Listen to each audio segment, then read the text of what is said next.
Hey guys, well here's an update on our white Chevy Derby truck.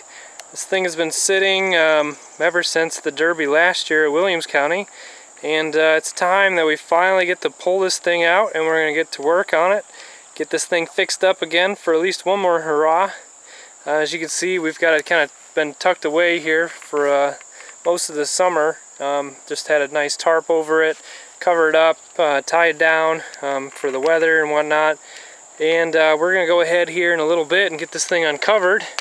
But as I said, it's been sitting for pretty much all the winter and so far this summer, unfortunately, just with everything else we got going on. Got all kinds of Derby parts and things just kind of tucked up in the bed there, like spare tires and bumpers and whatnot that have just been sitting. And of course my Yellow Jacket Wasp friends have made some homes in the thing, so that's a nice fun battle I get to deal with here. Yeah, so we got some metal here too. We gotta clear this kind of stuff out of the way, take the tarp off, empty the bed, and then hopefully we can get a video here for you guys. So what happened last year with this thing? It turned out we ended up melting our ground wire, the negative wire cable that came off the battery, and it just got really hot. So there must have been a poor connection in there somewhere, or a short. I'll have to look into it.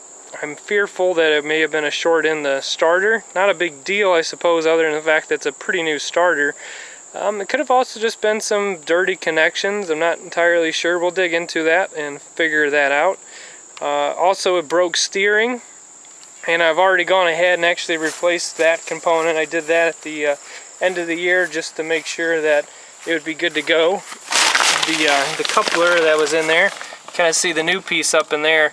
That actually came disconnected from the steering box. That rubber piece completely ripped out.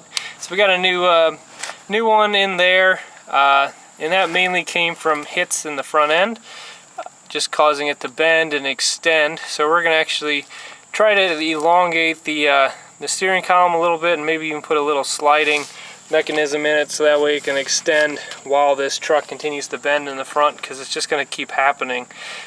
And of course we lost our front bumper. That didn't help. That's what caused a lot of this issue, is the rules say we had to bolt it on, and of course some of the bolts broke and it got ripped off. But now we can weld.